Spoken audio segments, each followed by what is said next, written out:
बिस्मिल्लाहिर्रहमानिर्रहीम। Fort Abbas live से मैं आपका मेज़बान शाहद चीमा आपकी खिदमत में हाजिर हूँ। कोरोना वायरस ने न सिर्फ पाकिस्तान बल्कि पूरी दुनिया को अपनी लपेट में ले रखा है और इस सूरत हाल पर हम लम्हा ब लम्हा अपने नाजरीन को आगाह करने की कोशिश करते रहते हैं। और वैसे भी फोर्ट अब्बास लाइव ने पहले दिन से ये कहा था कि हम फोर्ट अब्बास के सियासी और समाजी मसाइल पर गुफ्तगू करने के साथ साथ यहाँ की सकाफती सरगर्मियों और फिर करंट सिचुएशन पर भी अपने नाजरीन को मसलसल आगाह रखने की कोशिश करेंगे। आज इसी सिलसिले में हमारे हमरा समंदर पार पाकिस्तानी से दो नौजवान मौजूद हैं। जैसा कि आप सब जानते हैं कि समंदर पार पाकिस्तानी का पाकिस्तान की तामीर और तरक्की में हमेशा मिसाली किरदार रहा है। दिसंबर और जनवरी की ठठरती सर्दी हो या जून और जुलाई की तपती दोपहर, समंदर पार पाकिस्तानी ने हमेशा पाकिस्तान की तामीर और तरक्की के लिए अपना पूरा किरदार अदा किया। चाहे वो मोहतरमा बेनजीर भुट्टो की हुकूमत हो या मियां नवाज शरीफ बतौर वजीर आजम, चाहे चौधरी बरादरान इक्तदार में हो या फिर इमरान खान, समंदर पार पाकिस्तानी ने जब भी इस मुल्क के लिए पुकारा गया दिल खोल कर अतियात दिए। लेकिन इसके बावजूद हमारे इन भाइयों को बहुत से मसाइल का सामना है। आज हम कोरोना वायरस से पैदाशुदा सूरत हाल के साथ साथ उन्हीं मसाइल जो अंदरून मुल्क और बैरून मुल्क हमारे ये भाई फेस करते हैं उन पर गुफ्तगू करेंगे। इस सिलसिले में हमारे हमरा मौजूद हैं सपूत फोर्ट अब्बास से बिलोंग रखने वाले ये नौजवान अरसा दराज से कतर में मुकीम हैं। ये कतर पेट्रोलियम में एनवायरमेंट इंजीनियर हैं। मेरे काबिल एहतराम भाई जनाब खुरम बाबर मुख्तार साहब, अस्सलाम वालेकुम खुरम भाई। वालेकुम सलाम शाहिद भाई, बहुत शुक्रिया, थैंक यू फॉर इनविटेशन।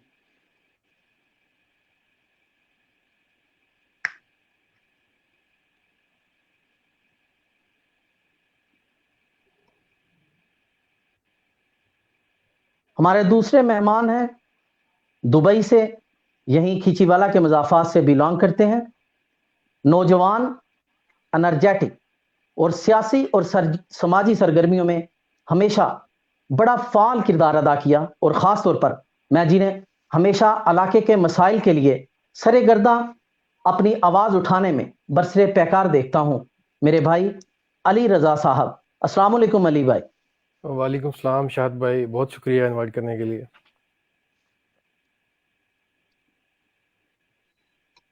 जी खुरम भाई, आप एक तवील अरसे से कतर में मुकीम हैं और आप हमेशा सारी सूरत हाल पे नज़र भी रखते हैं।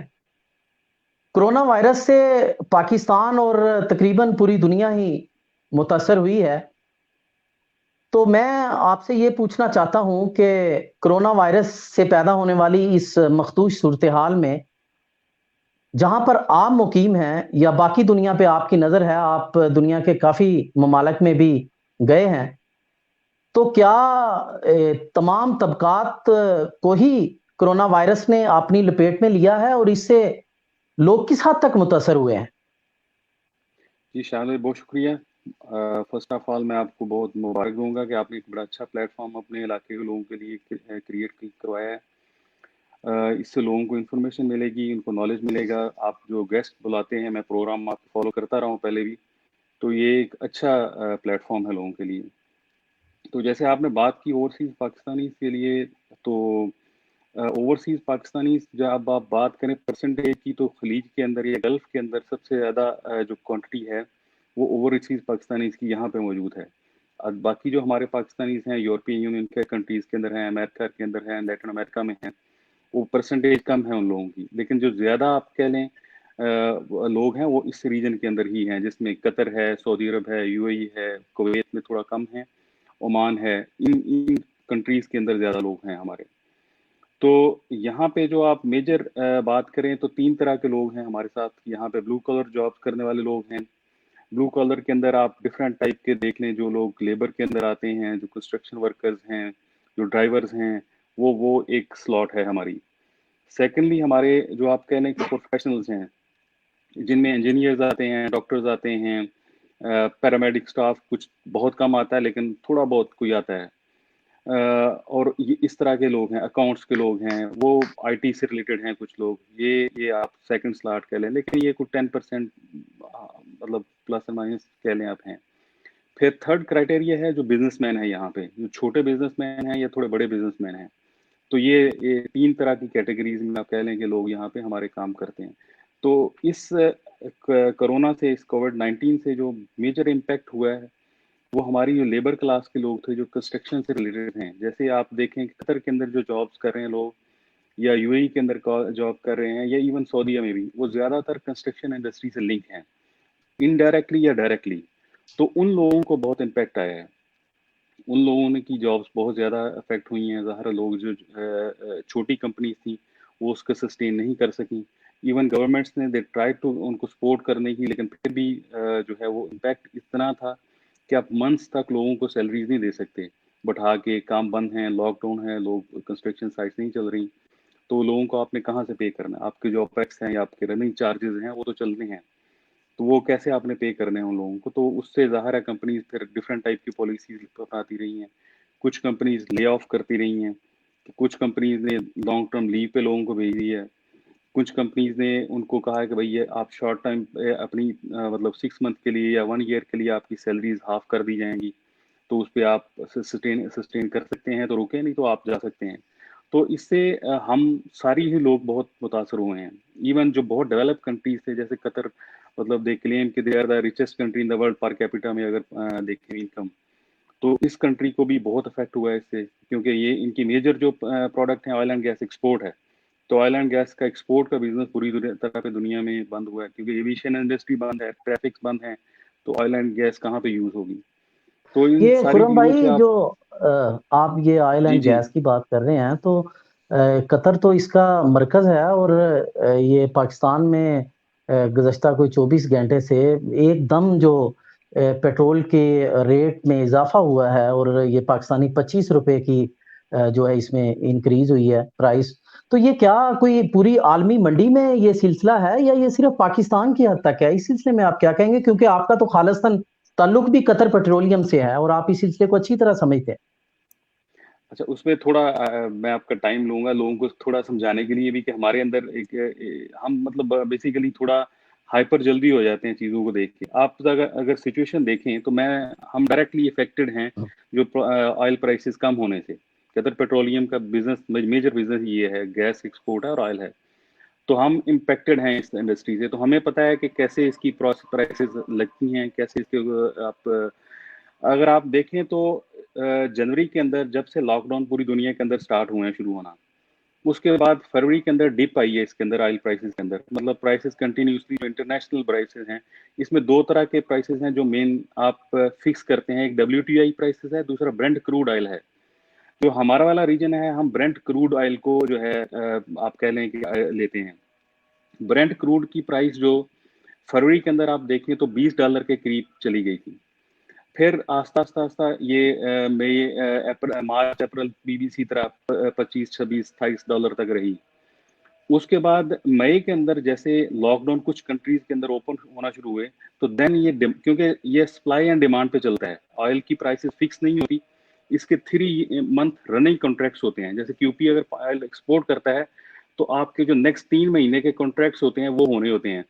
तो और जैसे ही सप्लाई मार्केट के अंदर ज्यादा आती है या डिमांड ज्यादा आती है, तो वो इम्पैक्ट करती है दोनों चीजों को। तो मई के अंदर फिर इसकी डिमांड इंक्रीज होना शुरू हुई। कुछ लोगों ने ट्रैफिक जो है ओपन की, रोड ट्रैफिक ओपन हुई, एविएशन इंडस्ट्री थोड़ी थोड़ी ओपन होना स्टार्ट हुई, तो प्राइसेस भी साथ साथ अपलिफ्ट होना शुरू हो गई। अगर आप मई के एंड देखें या जून का स्टार्ट देखें, तो ये प्राइसेस 40 के आसपास आपको आना शुरू हो जाएंगी। अगर हम आज की बात करें तो ब्रेंट क्रूड जो है वो तकरीबन 42 से 44 के आसपास है, सेल हो रहा है। तो जब आपकी प्राइस उस लेवल पे चली गई 20 से, तो अब 42 पे आया है, तो जाहिर है आप कह लें कि 100% से भी ज्यादा डिफरेंस आ गया आपके उस महीने से और इस महीने से। तो पाकिस्तान जैसे पूरा ऑयल ही जो है इंपोर्ट करता है, तो वो ज़ाहिर है आप जब मार्केट से ऑयल ज़्यादा प्राइस पे लेंगे तो आप उसी तरह सेल करेंगे। तो उस वजह से उनको प्राइस उसकी इंक्रीज करनी पड़ी गवर्नमेंट को, क्योंकि गवर्नमेंट के जो कॉन्ट्रैक्ट्स हैं यूजली 3 मंथ्स की, मैंने जैसा आपको बताया कि 3 मंथ्स रनिंग कॉन्ट्रैक्ट होते हैं। जैसे आज के जून के महीने में अगस्त के कॉन्ट्रैक्ट हो रहे हैं, लेकिन जो हम प्रोडिक्शंस कर रहे हैं, क्योंकि ज़ाहिर हम तो ऑयल प्रोड्यूसर हैं, तो क्यूपी ऑयल प्रोड्यूसर होने की निस्बत पूरे एक साल के आगे एस्टिमेट्स देखती है कि ऑयल प्राइसेस क्या होनी है। तो जो हमारे एस्टीमेट हैं वो नेक्स्ट मार्च तक यही कहते हैं कि ऑयल की प्राइसेस 40 से 45 50 इस बिटवीन में, इसी फ्लोर में रहनी है ये प्राइस। अब जो एक प्राइसेस किसी दौर में 110 या $117 पर बैरल पे गई थी, वो बिल्कुल वापस नहीं आने वाली। उसके अंदर डिफरेंट चीज़ें हैं। जब आप 110 पे बैरल पे थी तो अमेरिका जो है बहुत बड़ा जो है इम्पोर्ट करता था ऑयल। अब अमेरिका शेल गैस के आने के बाद एक्सपोर्टर बन चुका हुआ है, तो उसके मार्केट में अब वो जो डिमांड है उस लेवल की नहीं जाएगी, तो प्राइसेस लेकिन फिर भी 40 से 50 के इन बिटवीन रहेंगी। तो अब जब गवर्नमेंट ने ये प्राइसेस एडजस्ट की उस हिसाब से, तो उनको इंक्रीज करना पड़ा ये कीमत। और सेकेंडली अगर अभी आप देखें जो जिसकी जो गवर्नमेंट भी रेफरेंस दे रही है, जो हमारा रीजन है, उसमें अगर आप आज भी इंडिया की प्राइसेस देखें तो 86-84 रुपीज़ इंडियन रुपीज़ पे है। तो इंडियन रुपी जो है हम कह लें कि हमारे से डबल है ऑलमोस्ट।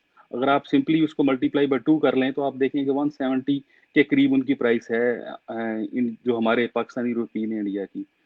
तो उनसे प्राइसेस फिर भी हमारी कम है, लेकिन ये चीज़ हम मतलब हमें थोड़ी समझनी चाहिए कि इसमें क्या है। फिर हम तो सारे इंपोर्ट करते हैं ऑयल, जब हम क्रूड ऑयल इंपोर्ट करते हैं उसकी रिफाइनरी में प्रोसेसिंग होनी है, फिर इसकी शिपमेंट होनी है, फिर उसमें पेट्रोल पंप्स हैं, उन सब के प्रॉफिट्स जब ऐड होते जाने हैं तो ज़ाहिर है कॉस्ट तो आएगी। और अगर आप कतर की देखें जो ऑयल है जो और यूएई की भी इनके से अली भाई आपको बताएंगे, तो कतर में तकरीबन 1.5 या 1.10 1.15 रियाल पर लीटर के करीब है। तो अगर आप ये देखें तो 50 रुपए या 60 रुपए जो कंट्रीज प्रोड्यूस कर रहे हैं ऑयल, उनके मुल्कों में ये इस लेवल पे बिक रहा है। तो आप देखें कि हमारा तो हम तो सारा ही बाहर से ले रहे हैं ना, हमारा तो 5-10% से ज्यादा हमारी नहीं है अपनी प्रोडक्शन ऑयल की। तो ये है। जैसा और अभी सेकंडली गैस पे हम बात करेंगे जरा बाद में आके कि गैस पे हमने गैस की प्राइसेस कैसे होती हैं और गैस को हमने कैसे अपनी कंट्रीज के अंदर मिस यूज किया है, क्योंकि कतर का जो जी मेन सोर्स है वो गैस है। Qatar second world largest producer है गैस का, मलेशिया के बाद मलेशिया पहले नंबर पे आता है। तो जी अली भाई, हमने खुरम जी भाई अली ने भाई बड़ी आप कुछ में ऐड कर। मुफसल बताया इस पे। और ये यूएई और फिर पार्टिकुलरली दुबई, इसकी तो बड़ी रौनकें मशहूर हैं। और कोरोना वायरस आने के बाद क्या दुबई की रौनकों में भी कमी आई, और फिर पाकिस्तान से जाने वाले अक्सर लोग जो हैं वहाँ की ज्यादा ये मजदूर तबका होता है, तो क्या ये लोग भी उससे मुतासर हुए हैं? और फिर ये जो पेट्रोल के रेट के हवाले से आप इस पे क्या रोशनी डालें? सर, पेट्रोल के रेट के हवाले से पहले मैं ये बात करूंगा, जैसे खुरम भाई ने कहा कि अभी कतर की जो प्राइस है उन्होंने बताई, तो हमारी जो यूएई की प्राइस है पिछले 2 महीने से, लेट्स से आप कह लें जून मई और अप्रैल में, वो पाकिस्तानी अगर आप उसको करेंसी में कन्वर्ट करें तो 82 रुपीज से नीचे नहीं गई। आज पाकिस्तान का मुझे बता सकते हैं क्या रेट है वैसे पेट्रोल का? आई थिंक 100 है 105 मेरे ख्याल। रुपीस या हाँ 103। जी, तो ये पिछले 2 महीने नहीं, में, ठीक फोर्टा है, बास में तो 103 है। तो पिछले 2 महीने में, ठीक है, हमारी प्राइस जो थी वो यूएई जो कि ऑयल प्रोड्यूसर है, ठीक है, तो इनकी प्राइस 82.11 रुपीज या 85 तक रही है। और इससे पहले इससे प्राइस ऊपर रही है। जस्ट कोविड-19 का एक मेजर था जो गवर्नमेंट ने लिया है, उसकी वजह से ये प्राइस रिड्यूस की है। लेकिन हमारी जो है पाकिस्तानी अवाम है उसको समझना चाहिए कि तनकीद बराए तनकीद, तनकीद बराए तनकीद, उसको उस अमल से हमें बचना चाहिए। हमें फैक्ट एंड फिगर्स को सोचना चाहिए के पीछे इसका क्या चल रहा है। जैसे कि खुरम भाई ने बताया कि उसकी रिफाइनिंग कॉस्ट है, उसकी ट्रांसपोर्टेशन कॉस्ट है, उसकी प्रोडक्शन कॉस्ट है, ठीक है। आपको ऑयल फ्री में भी मिल रहा है तो आप फ्री मार्केट में फिर भी सेल नहीं कर सकते। तो ये सारी चीजें हैं बैक एंड पे। दूसरी, जैसा कि आपने ओवरसीज पाकिस्तानीज के हवाले से बात की, तो फर्स्ट ऑफ ऑल तो चीमा साहब मैं आपको ये बताऊं कि पिछले माली साल के अंदर जो ओवरसीज पाकिस्तानीज हैं उन्होंने तकरीबन अप्रोक्सीमेटली 21.8 अरब डॉलर जो है वो पाकिस्तान भेजे हैं। अभी जो करंट माली साल चल रहा है, जो अभी मुकम्मल भी नहीं हुआ, इसमें अभी तक जो रिमिटेंसेस पाकिस्तान चली गई हैं वो 28 अरब डॉलर की है। मेजर कंट्रीब्यूशन है ओवरसीज पाकिस्तानीज की। आपका चाहे नवाज शरीफ का मुल्क सवारो कर्ज उतारो महम हो, चाहे इमरान खान की शौकत खानम के हवाले से कैंपेन हो, चाहे चीफ जस्टिस का डैम फंड हो, चाहे कुछ भी आपके पाकिस्तान को जब भी जरूरत पड़ी, चाहे जल्जला है, सैलाब है, पाकिस्तानी जो है ओवरसीज पाकिस्तानी है, जब भी इनको कॉल दी गई तो उन्होंने लब्बैक कहा। अब जबकि गुज़श्ता 3 माह से जो कोरोना है उसने सारी वर्ल्ड की इकोनॉमी को श्रिंक कर दिया है और पूरी दुनिया की जो इकोनॉमी है उसको अपनी लपेट में ले लिया है, तो उसमें ओवरसीज पाकिस्तानी डेफिनेटली वो भी इम्पैक्ट हुए हैं। एक तरफ तो वो बेरोजगार हो गए हैं और दूसरी तरफ दियारे गैर में बेयारो मददगार पड़े हैं। तो उसमें सबसे पहली जो प्रॉब्लम है मेनली जब उनको सैलरीज नहीं मिल रही, उनके पास बजट नहीं है, सर्वाइव करने के लिए उनके पास कोई नेट इनकम नहीं है, तो वो अपने मुल्क वापस जाना चाह रहे हैं। जब मुल्क वापस जाना चाह रहे हैं तो उसके लिए जो एयरलाइन की बंदिश है वो एक बड़ा हमारे लिए लम्हा फिक्रिया है।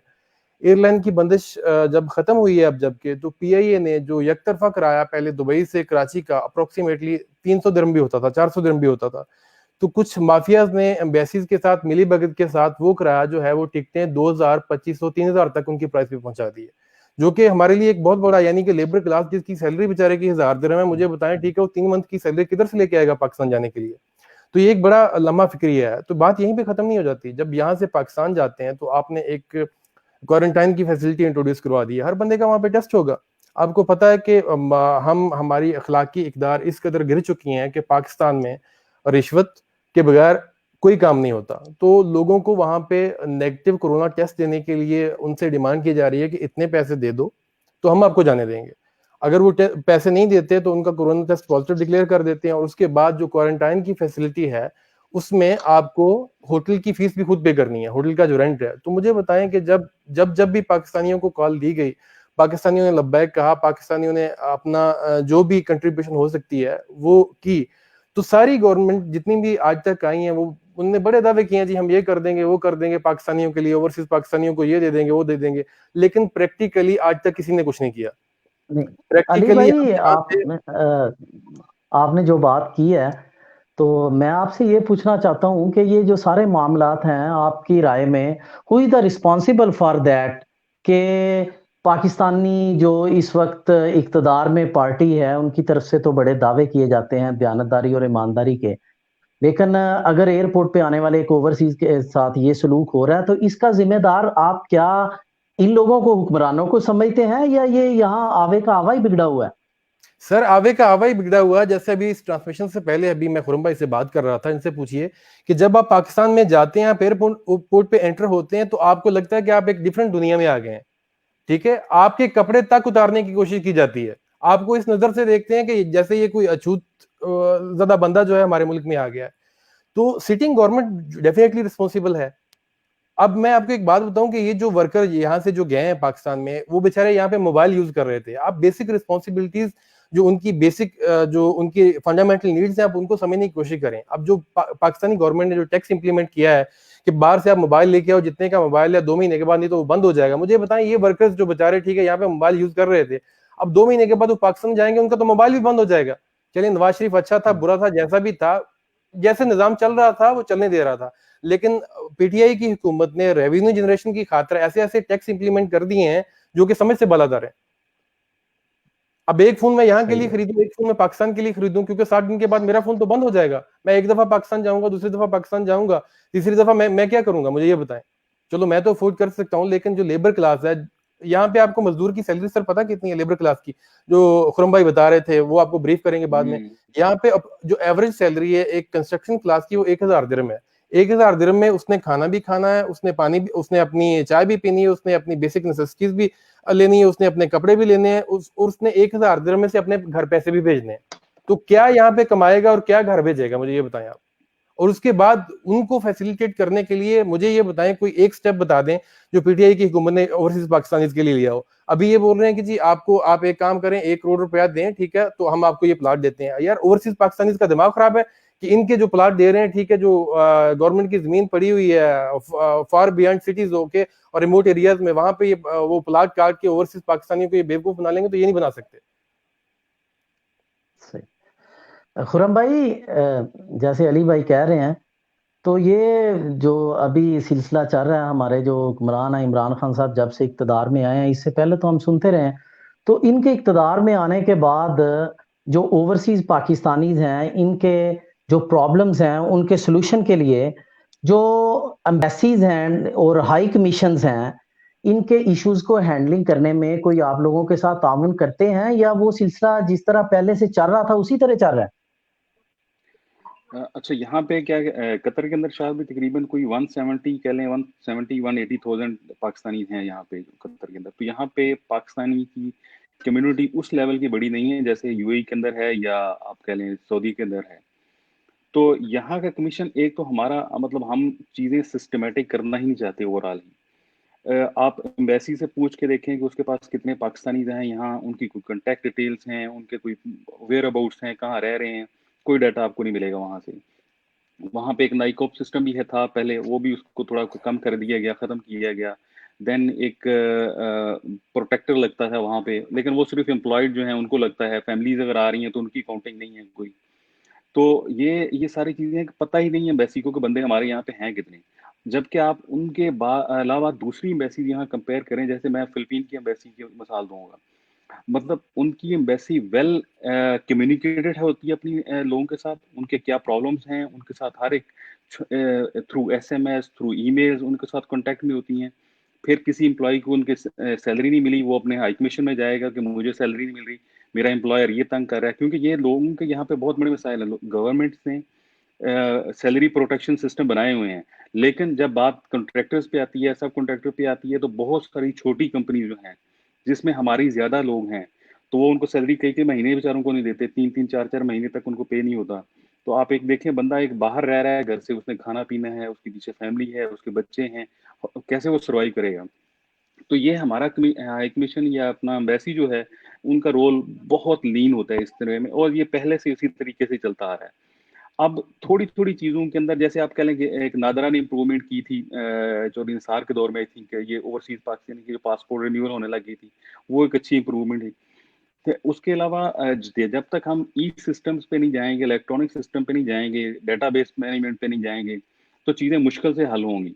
अभी भी वहाँ पे एम्बेसी के अंदर आप जाएँ तो वो मुंशी सिस्टम ही है, वो पेपर आपको देगा, आप वो उसको लेके आएँगे, फिर वो आपको 2 गवाहों से साइन करवाएगा। छोटी-छोटी चीज़ों के लिए उन्होंने वही क्लेरिकल सिस्टम रखे हुए हैं। मतलब अब हम बाहर रह रहे हैं, जैसे अली भाई यूएई में रह रहे हैं, मैं यहाँ पे कतर में हूँ।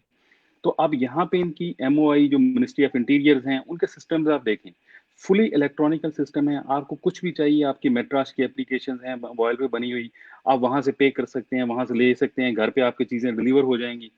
मतलब आपको एक सिस्टमैटिक चीज़, ये लोग यहाँ पे इन कंट्रीज़ के अंदर रह के भी यहाँ से नहीं सीख पा रहे कि हम अपने सिस्टम को कैसे इम्प्रूव कर सकते हैं, कैसे यहाँ की प्रैक्टिसेज़ अडॉप्ट कर सकते हैं। इसमें आई वुड से कि जो एम्बेसडर होता है, उसका बड़ा की रोल होता है। कि आपका जो कंट्री का एम्बेसडर लगा होता है, वो कैसे इनिशिएटिव लेता है, किस तरह के। तो उस सिलसिले में मैं कहूँ कि बहुत बड़ी इम्प्रूवमेंट है नहीं, कुछ 10% आप कह लें कि इम्प्रूवमेंट है। जैसे अभी ये कोविड-19 से जो लोग अफ़ेक्ट हुए, तो कतर से इन्होंने इतना एक इनिशिएटिव मेहरबानी करें आप कह लें लोगों के लिए ले ली है, क्योंकि 10-15 फ्लाइट्स उन्होंने अरेंज की। तो वो जिन लोगों की जॉब्स यहाँ पे ख़त्म हो गई थी, या कुछ लोग ऐसे थे जो विज़िट वीज़ाज़ पे आए हुए थे और वापस जाना चाह रहे थे, ओवरस्टे हो रहे थे। तो उनको उस फ्लाइट्स के थ्रू, कुछ फिर फैमिलीज़ आई हुई थी, वो उनके रुक गए थे लोग यहाँ पे, क्योंकि ये 2-3 महीने के गैप में सब फ्लाइट्स बंद थी। तो उनको उस कोऑर्डिनेशन करके थोड़ा बहुत लोगों को एम्बेसीज़ ने यहाँ से निकलवाया है। तो ये 20 तारीख तक ये चलता रहा है। लेकिन अब जैसे अली ने भी रेफ़रेंस दिया कि ये टिकट्स जो है, टिकट्स का माफ़िया बहुत स्ट्रॉन्ग है। आप ये जैसे ही आप टिकट्स थोड़ी ओपन हुई हैं, उन्होंने टिकट की प्राइसेज़ मतलब अनलिमिटेड बढ़ा दी। अगर आप इसी तरह इंडियन एम्बेसी को देखें, तो उन्होंने एक अपर लिमिट फ़िक्स कर दी है कि आपने अगर टिकट लेनी है, तो आपको फॉर एग्ज़ाम्पल 1500 या 1600 रियाल, उससे अबव आप चार्ज नहीं कर सकते। तो ये जो इनिशिएटिव हैं, ये ओवरसीज़ पाकिस्तानी जो मिनिस्टर है उसके हैं या एम्बेसीज़ इनके हैं, कि आप एक सीलिंग फ़िक्स कर दो कि कराची की टिकट इतने की मिलेगी, लाहौर की इतने की मिलेगी, इस्लामाबाद की इतने मिलेगी, पेशावर की। तो वो कम से कम जो एजेंट हैं, वो उससे ज़्यादा चार्ज ना कर सकें। अब जैसे मुझे सैलरी टिकट लेनी है, तो मैं तो ऑनलाइन परचेज़ कर लूँगा। लेकिन एक लेबर जो है, वो आज भी एजेंट के पास ही जाएगा। वो एजेंट को ही जाके कमीशन देगा, उससे ही टिकट बुक करेगा बेचारा। उसका उसका आप लेवल समझें, और उसके लेवल पे उसके इश्यूज़ को एड्रेस कैसे करना है, उसमें कोई इतनी कोशिश नज़र नहीं आती कि की गई है। जी, अली भाई, जिस तरह खुर्रम भाई बता रहे हैं एम्बेसीज का किरदार, आप यूएई में हैं और यूएई में तो पाकिस्तान से बहुत से लोग में काम कर रहे हैं और बेचारे हैं भी मजदूर तबका, तो क्या यूएई में भी इसी तरह से ही मामला चल रहे हैं एम्बेसीज की जानब से? और फिर खुदा न खास्ता यूएई में अगर कोई वर्कर जो है उसकी डेथ हो जाती है, तो इस सूरत में उसे पाकिस्तान लाने के लिए कोई एम्बेसीज का किरदार काबिल इस्ताइश होता है, या फिर इसी तरह से धक्के ही हैं उधर भी? सर आपने बड़ा अच्छा क्वेश्चन किया, और जो खुरम भाई ने पहले बताया कि एम्बेसी की अरेंजमेंट होनी चाहिए कि आपकी पॉपुलेशन उस कंट्री में कितनी है, जो आपका सिस्टम है, जो आपका नादरा का सिस्टम है यहाँ पे, या दूसरे जो सिस्टम है फैसिलिटेशन डेस्क हैं, ठीक है, वो आप ये देखें कि कतर में जैसा कि ये बता रहे हैं कि 1,70,000 के करीब है, यहाँ पे यूएई में जो पॉपुलेशन है वो आपकी जो करंट फिगर है 1.5 मिलियन है, यानी 15 लाख के करीब पाकिस्तानी मौजूद हैं यूएई में। और यहाँ पे यूएई एम्बेसी है अपना अबू धाबी में जो मेन एम्बेसी है, और दुबई में कॉन्सुलेट है। बिलीव मी, मैं आपको अपनी आप बीती सुनाता हूँ बाद में, कि किसी भी कंट्री की जो एम्बेसी होती है ना, वो आपका दूसरे कंट्री में एक इमेज होता है कि जो है आपका एक सिंबल होता है कि आप क्या रिप्रेजेंट कर रहे हैं। आज भी आप यूएई एम्बेसी दुबई कॉन्सुलेट में चले जाएं तो वही वहां पे, या वहां पे बैठने तक की जगह नहीं है, तकरीबन 200 से 300 बंदा आपको मिलेगा, वहां पे टेंट लगाए हुए हैं, उधर पानी पूरी और पापड़ बेचे जा रहे हैं, ठीक है, वही सिक्योरिटी गार्ड के पास पर्चियां हैं, वो पर्ची देगा, जिसको दिल करता है, ठीक है, वो पहले की पर्ची दे देगा, जिसको दिल करता है उसको बाद की पर्ची दे देगा। इंफॉर्मेशन डेस्क पे जो बंदा होता है किसी भी दुनिया में, किसी भी ऑफिस में चले जाएं, उसके पास कंप्लीट इंफॉर्मेशन मौजूद होती है। जो बंदे अंदर बैठे हुए हैं उनसे ज्यादा इंफॉर्मेशन डेस्क पे मौजूद होती है। अब यहाँ पे जो वर्किंग डेज हैं हमारे और यूएई एम्बेसी के सेम है, तो लेट्स से किसी भी बंदे ने जाना है, जो मैं आपको एग्जांपल दे रहा हूँ कि 200 बंदा 300 बंदा वहां पे मौजूद है, डेफिनेटली या तो उस बेचारे ने छुट्टी की है, अपनी दिहाड़ी कटवाई है, या अपनी कंपनी पे हाफ डे लेके गया है कंपनी से, या वो किसी ना किसी तरीके से मैनेज करके गया है। मुझे ये बताएं कि जब वो सुबह जाता है 8 या 9 बजे, उसकी बारी आती है 60वां या 65वां या 70वां नंबर है, वो इन्फॉर्मेशन डेस्क पे जाता है, तो उसको क्या बोलते हैं मालूम है? जवाब क्या मिलता है? आप अंदर जाइए, चेक करें, हमारे पास कुछ इन्फॉर्मेशन नहीं है। अंदर उन्होंने आगे 5-7 सांड खड़े किए हुए हैं, वो बोलते हैं कि आपकी बारी आएगी तो आपने अंदर जाना है, उससे पहले आप अंदर नहीं जा सकते। अब जब उसकी बारी आती है, 2 से 3 बज चुके हैं, वो अंदर जाता है, उसको अंदर जाके पता चलता है कि भाई तेरे पास तो ये डॉक्यूमेंट्स नहीं है, तो ये लेके आ, ठीक है, उसके बाद ये तुम्हारी एप्लीकेशन प्रोसेस होगी। तो उसका पूरा दिन बेचारे का वो गया, वहां से वो वापस आएगा, उसके बाद फिर दोबारा अरेंज करेगा, फिर दोबारा इसी तरीके से धक्के खाएगा। तो कोई कुछ सिस्टमैटिक प्रोसेस नहीं है। जैसा कि मैंने मेरी पहले भी वीडियो पड़ी हुई है, मैंने लास्ट वीक में फ्री था, तो मे भी आपने देखी होगी शायद, कि जो हमारा इलेक्ट्रॉनिक सिस्टम है, जो हमारी ई गवर्नेंस है, उसकी इस टाइम में अशद जरूरत है। अगर आपने पाकिस्तान से, अगर आपने अपनी एम्बेसी से आपने ये करप्शन और ये माफियाज को खत्म करना है, तो भाई आप डिजिटल सिस्टम लेके आए। ये एक वाहद सिस्टम है जो हमारा लोअर क्लास, मिडिल क्लास और अपर क्लास का डिफरेंस खत्म कर सकता है, अदरवाइज इसके अलावा नहीं होने वाला। दूसरी, जैसे कि आपने बात की कि अगर अनफॉर्चुनेटली किसी बंदे की डेथ हो जाती है, तो मैं अभी कॉल कर लेता हूँ, सब एम्बेसीज का 24/7 इमरजेंसी नंबर मौजूद होता है। वो इमरजेंसी नंबर आपको मालूम है यूएई एम्बेसी का किसके पास है? वो अटेंडेंट के पास है। कंसर्न बंदा जो कम्युनिटी अताशी हैं, जो पिछली गवर्नमेंट में अपॉइंट किए थे, तो बेसिकली ये उनकी रिस्पॉन्सिबिलिटी है कि एक सेल डेवलप करें, नाइट शिफ्ट में बंदा होना चाहिए। आपकी जो एम्बेसी होती है वो माँ होती है किसी भी मुल्क में, फॉर ओवरसीज पाकिस्तानी है या कोई भी मुल्क है, उसमें जो एम्बेसी वो एक किस्म की माँ होती है कि अगर आपको कुछ भी मसला दरपेश है, आप अपनी एम्बेसी से कॉन्टेक्ट करेंगे, वो दिन है या रात है, बिला झिझक आपने अपनी एम्बेसी में जाना है, तो आप एम्बेसी अभी कॉल कर लें, आपको कुछ भी रिस्पॉन्स नहीं मिलेगा। अगर किसी बंदे की खुदा ना खास्ता डेथ हो जाती है, तो मैं यकीन करें दुआ करता हूँ यूएई के हुक्मरानों के लिए भी कि उन्होंने एक ऐसा डेवलप सिस्टम है कि हर बंदे की, एक तो आपकी हेल्थ इंश्योरेंस है, एक आपकी लाइफ इंश्योरेंस होती है ग्रुप के अंडर, जो कंपनी के अंडर होती है, तो उसमें अनफॉर्चुनेटली अनफॉर्सीन डेथ के अंदर वो इंश्योरेंस के तहत आपकी जो फुल रिस्पॉन्सिबिलिटी है रिपेट्रिएशन की, वो आपकी कंपनी की रिस्पॉन्सिबिलिटी होती है। अगर आप यहाँ पे एज अ विजिटर हैं, यहाँ पे आप एज अ रेजिडेंट हैं, यहाँ पे आप स्पॉन्सर्ड हैं, फैमिली मेंबर्स हैं, अगर अनफॉर्चुनेटली उनकी डेथ हो जाती है, तो भाई वो हफ्ता यहाँ पे उनकी लाशें जलील होती रहती हैं, ठीक है, उनको पाकिस्तान या पीआईए या एम्बेसी कुछ सपोर्ट नहीं करती, आप कुछ एक्सपेक्ट नहीं कर सकते। इवन मैं बोल रहा हूँ कि वर्किंग आवर्स में एम्बेसी कॉल रिस्पॉन्ड नहीं करती, इससे ज्यादा मुझे बताएं कि और दुख की बात क्या हो सकती है। फिर जब भी कोई प्रॉब्लम आता है, आप तो पीटीआई को आपकी एफिलिएशन है पीटीआई से, अक्सर आपके हवाले से मैं देखता हूँ पोस्टर वगैरह। सर जी, जो खान साहब के अच्छे स्टेप हैं, खान साहब की नीयत पे कुछ शक नहीं है हमें, ओके।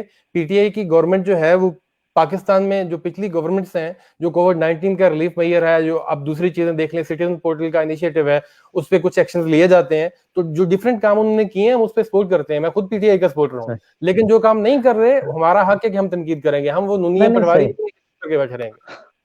नहीं खुरम भाई, हाँ बिल्कुल बिल्कुल। जितनी ये अभी अली भाई बता रहे हैं ये तो सारी मायूसियां हैं। मतलब कोई नहीं बेहतरी नजर नहीं आती, ग्रीन पासपोर्ट की कोई इज्जत में इजाफा नजर नहीं आता।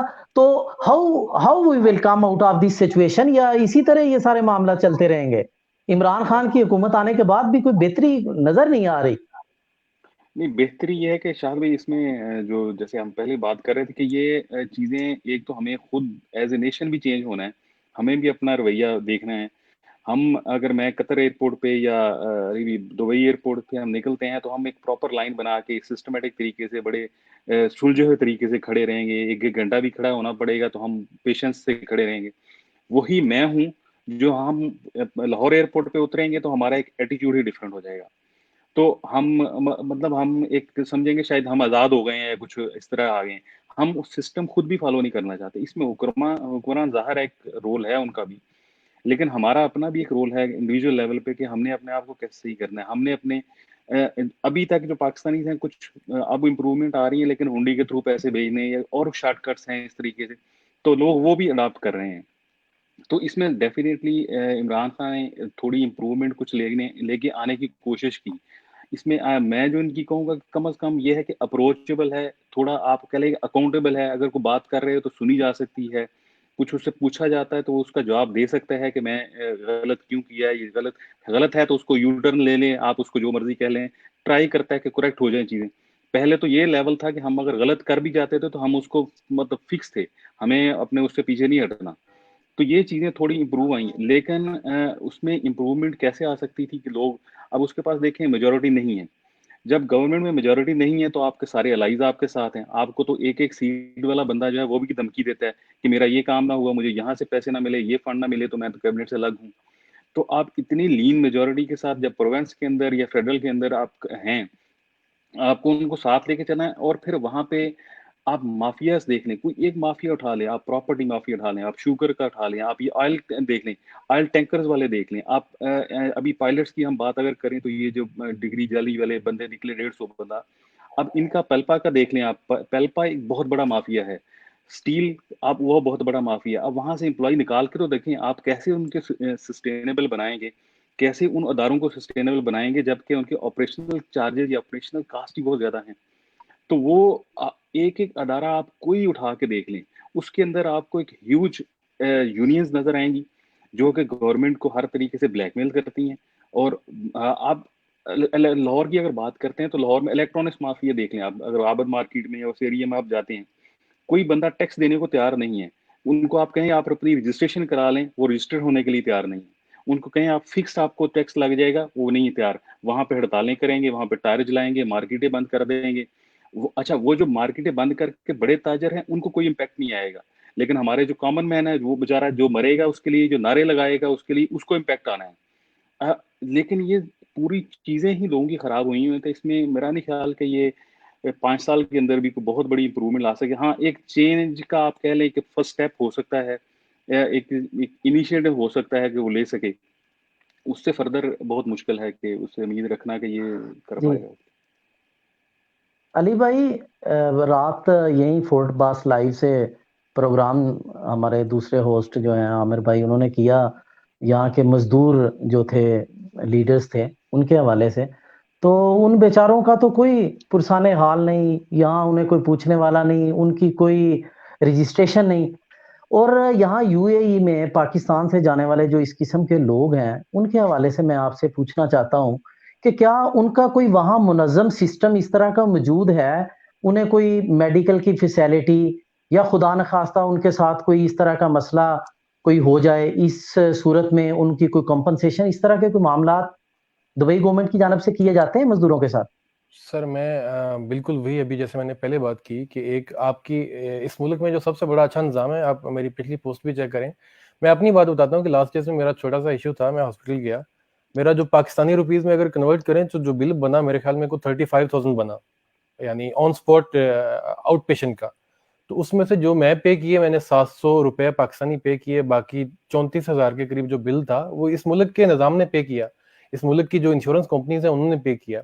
तो हर बंदा, उसका वीजा तब तक उसको स्टैंप नहीं किया जाता, रेजिडेंस स्टैंप नहीं होती जब तक उसकी लाइफ इंश्योरेंस प्लस उसकी हेल्थ इंश्योरेंस आप जो कंपनी है उसको प्रोवाइड नहीं करती। तो ये जो बेसिक इंश्योरेंस है वो तो आप भूल जाएं, वर्कर क्लास जितनी भी है वो क्लिनिक्स पे जा सकती हैं, उनको एक दिरहम भी पे नहीं करना।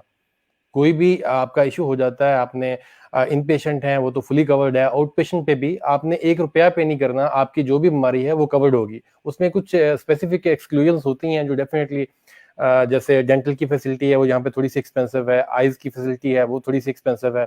तो ये एक दो एक्सक्लूजन हैं, उसके अलावा सारी की सारी जितनी भी हैं अपना आपकी सर्विसेज हैं वो कवर्ड है ऑलमोस्ट। दूसरी बात जो आपने की कि अगर उनको खुदा न खास्ता कुछ हो जाता है तो इन केस ऑफ डिसेबिलिटी तो उसकी अच्छी खासी कंपनसेशन है, गवर्नमेंट उसको इंश्योर करती है, इंश्योरेंस उसको स्पॉन्सर करती है, और कंपनी इटसेल्फ वो उसको स्पॉन्सर करती है अगर कुछ भी बंदा डिसेबल हो जाता है। तो इस तरह की कुछ भी यहाँ पे ऐसा कुछ प्रॉब्लम नहीं है कि काम करते हुए बंदे को कुछ डर नहीं होना चाहिए, as long as he is taking safety precaution, safety measures. तो उसके दौरान अगर बंदे के साथ कोई भी इंसिडेंट हो जाता है तो गवर्नमेंट प्लस कंपनी प्लस उसकी इंश्योरेंस वो फुल उसकी बैक पे है। अली भाई, ये दुबई में लोगों का बड़ा ट्रेंड रहता है इधर से, तो आप क्या सुजेस्ट करेंगे कि इधर जो आने वाले लोग हैं किस तरह की उनके पास महारत होनी चाहिए, या कोई अगर फ्रेश ग्रेजुएट है, क्योंकि पाकिस्तान में तो बेरोजगारी के हालात आपके सामने हैं और लोगों के पास इतना सरमाया है नहीं कि वो कारोबार कर सकें, और फिर अगर वो कारोबार करें भी तो जिस तरह आप यहीं फोर्ट बास को देख लीजिए, 4 माह से ज्यादा यहाँ कोई बिजनेस नहीं होता। तो जी जी क्या सुजेस्ट करेंगे आप उन लोगों के लिए कि किस तरह की महारत होनी चाहिए उनके पास? शेमा साहब, दो तीन कैटेगरीज हैं, जैसा कि ऑलरेडी खुरम भाई ने बोला कि एक तो लेबर क्लास है जिसका यूएई के पास तीसरा चौथा ऑप्शन ही नहीं है, वो या तो बांग्लादेश से लेंगे जिनका वीजा भी बैन है, या फिर इंडिया से लेंगे, या फिर पाकिस्तान से लेंगे। उसके बाद हम एक स्टेप ऊपर आते हैं तो हमारी सेमी स्किल्ड लेबर है। सेमी स्किल्ड लेबर में हमारा जो यूएई में दो तरह के प्रोजेक्ट्स हैं, अगेन कंस्ट्रक्शन के प्रोजेक्ट्स हैं। जब प्रोजेक्ट एंड हो जाता है तो वो बिल्डिंग्स हैं या फैसिलिटीज हैं या मॉल्स हैं, यूएई में यही सारा कुछ है, आपको भी मालूम है, ठीक है। जितनी भी आउटलेट्स हैं वो ऑपरेशन में जाती हैं तो उसको हम कहते हैं फैसिलिटीज मैनेजमेंट। फैसिलिटीज मैनेजमेंट जो है वो यहाँ पे वो एक कोर बिजनेस है यहाँ का, जिसकी मैं एग्जांपल आपको देता चलूँ कि मैं जिस कंपनी में पहले था, तकरीबन 2 महीने पहले, फरवरी में, कोरोना से पहले, only for the month of February 220 vacancies हैं, डिफरेंट किस्म की मिक्स्ड अप वैकेंसीज हैं सेमी स्किल्ड वर्कर्स की, जिसमें उन्होंने, कंपनी ने आपको वीजा प्रोवाइड करना है, कंपनी ने आपको टिकट्स प्रोवाइड करनी है। आप जाके, ये फैक्ट्स के साथ बात कर रहा हूँ, Pakistan progressive associate overseas promoter है, उसकी वेबसाइट पे आप जाके चेक कर लीजिए। मैं वक्तन फक्तन पोस्ट करता रहता हूँ। प्रॉब्लम क्या है कि ये जो सेमी स्किल्ड वर्कर हैं, इसकी रिक्रूटमेंट के लिए उन्होंने लाहौर, इस्लामाबाद और कराची में 9 दिन ऑलमोस्ट इंटरव्यूज किए हैं, और उनकी जो टारगेट था वो उनको अचीव नहीं हुआ पाकिस्तान के। उसका बेसिक रीजन क्या है? आप इंडिया का आप सिस्टम उठा के देखें। मैं जब यहाँ पे नया नया आया तो मेरे कुछ टेक्नीशियन से मैं पूछा तुम्हारे पास कौन सी डिग्री है, बोला आईटीए। तो मैं समझ रहा था आईटीए को डिग्री है, बाद में मुझे पता चला आईटीए डिग्री नहीं है, वो उनका जैसे हमारा टेप्टा है वैसे ही उनका आईटीए है। वो अपने आईटीए में जितनी भी रिक्वायरमेंट है, लेट्स से आपका एचवीएसी टेक्नीशियन है, आपका इलेक्ट्रीशियंस है, इलेक्ट्रीशियन से मुराद मेरी अपने इलेक्ट्रीशियन नहीं है कि एक टेस्टर पकड़ा, ये फेज है, ये न्यूट्रल है, ये काम आप जाके शुरू कर दें। यहाँ पे प्रॉपर रूल्स एंड रेगुलेशन की इम्प्लीमेंटेशन है, आपका एक प्रॉपर इलेक्ट्रिकल इंस्टॉलेशन का एक गवर्निंग बॉडी मौजूद है, उससे आप डाइवर्ट नहीं कर सकते, बिल्डिंग कंप्लीशन आपको सर्टिफिकेट नहीं मिलता। तो पाकिस्तान वाला हिसाब किताब है नहीं। तो डेफिनेटली जब पाकिस्तान में कोई अपना चेक एंड बैलेंस नहीं है तो हमारी जो सेमी स्किल्ड मैन पावर है उसका भी एटीट्यूड और उसका वर्क स्टाइल बिल्कुल वैसा ही होगा जैसा कि वो डेवलप हुए हैं। तो इन चीजों को इंप्रूव करने के लिए हमारा टेप्टा है, हमारे पास टेप्टा मौजूद है, लेकिन अनफॉर्चुनेटली हमारी जो कंसर्न मिनिस्ट्रीज हैं उनका कुछ फोकस नहीं है कि बैरून मुल्क जो आपकी आउटसोर्स करनी है आपने मैन पावर, आप अपनी उसकी रिक्वायरमेंट में कोई कोऑर्डिनेशन नहीं है। आपने अपना जो कोर्स आउटलाइन है टेप्टा में या जो कोर्सेज हैं आपने उनको इम्प्रूव नहीं किया, आपने कुछ चेंज नहीं किया, वही देखिए उसी निजाम चल रहा है आपका कि वो सिलाई कढ़ाई और वो पाकिस्तान में जो कुछ हो रहा है। तो ये टेप्टा की रिस्पॉन्सिबिलिटीज हैं कि जितने भी आपकी जो कोर बिजनेस हैं जहाँ पे जो आपकी रिक्वायरमेंट है उस रिक्वायरमेंट को लेके अकॉर्डिंगली आप अपने टेक्निकल कोर्सेज 3-3 महीने के 6-6 महीने के प्रोड्यूस करें, आप उनको एक आउटलाइन दें, आप बंदे वहां पे ट्रेन करें, ताकि जब ये कंपनीज पाकिस्तान जाती हैं रिक्रूटमेंट के लिए वो आपको वीजा भी प्रोवाइड करती हैं, टिकट भी प्रोवाइड करती हैं।